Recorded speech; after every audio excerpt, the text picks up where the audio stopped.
But we will start this out with Chelsea, who have released their accounts for last season. There are some very interesting details. Our chief correspondent, Kaveh Solhekol, is alongside me. Doesn't make for great reading, does it? No, Chelsea have made the biggest pre-tax loss in Premier League history.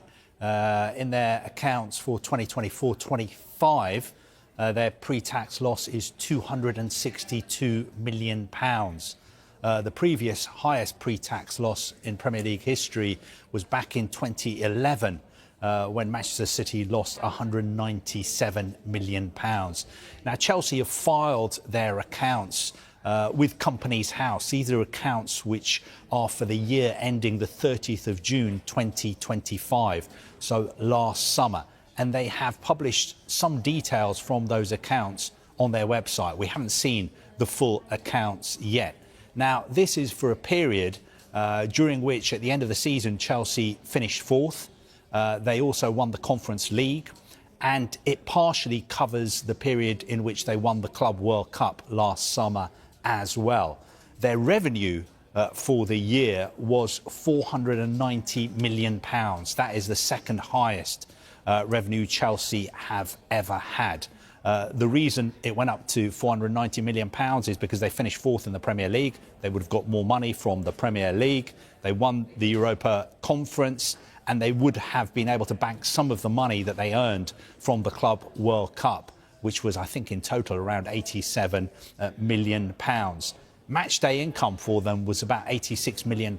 Now, that is not as much as some other big clubs, because obviously their stadium is quite old. They don't have a new stadium like the Emirates or the Tottenham Stadium, and it's not anywhere near the kind of money that Manchester United make from Old Trafford on match days. They also say that they did make profits of £58 million from player sales, and looking ahead in their next set of accounts, they expect revenue to go up from £490 million to around £700 million. Is that largely because they're back in the Champions League? Yeah, because they're back in the Champions League and they won the Club World Cup as well. If they do post revenues of £700 million, that would put them up around the kind of ballpark figures of revenue we see from the biggest clubs in England, like Liverpool, Manchester United, Manchester City. That is what they expect to be posting in their next set of accounts next year. Even though that might well be the case and that revenue will go up, there will be a lot of football fans watching saying, well, surely Chelsea can't go on spending money after money after money on players as they have done under the owners come next summer if they're posting a loss like that. Yeah, obviously Chelsea spent a lot of money on players. They also, I think, historically are number one when it comes to raising revenue from selling players as well. We've also had this afternoon some figures from the Football Association. Every year they publish exactly how much each club is spending on agents. And we've had the figures from the FA.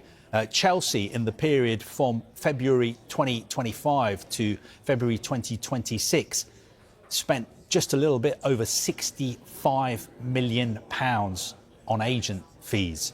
Next was Aston Villa, 38 million, City, 37 million, Liverpool, 33, Arsenal, 32, Manchester United, £31.7 million paid to agents in 12 months.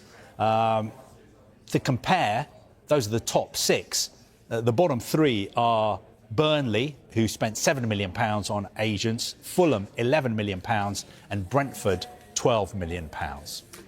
It is amazing, isn't it, though, that they're so far above what you would say all their peers are, that most of the other bigger clubs are in the 30s. Yeah, I mean, obviously, it's an extraordinary figure.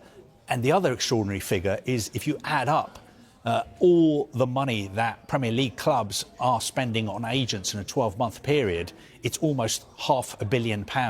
I think it comes to £460 million spent on agents in 12 months.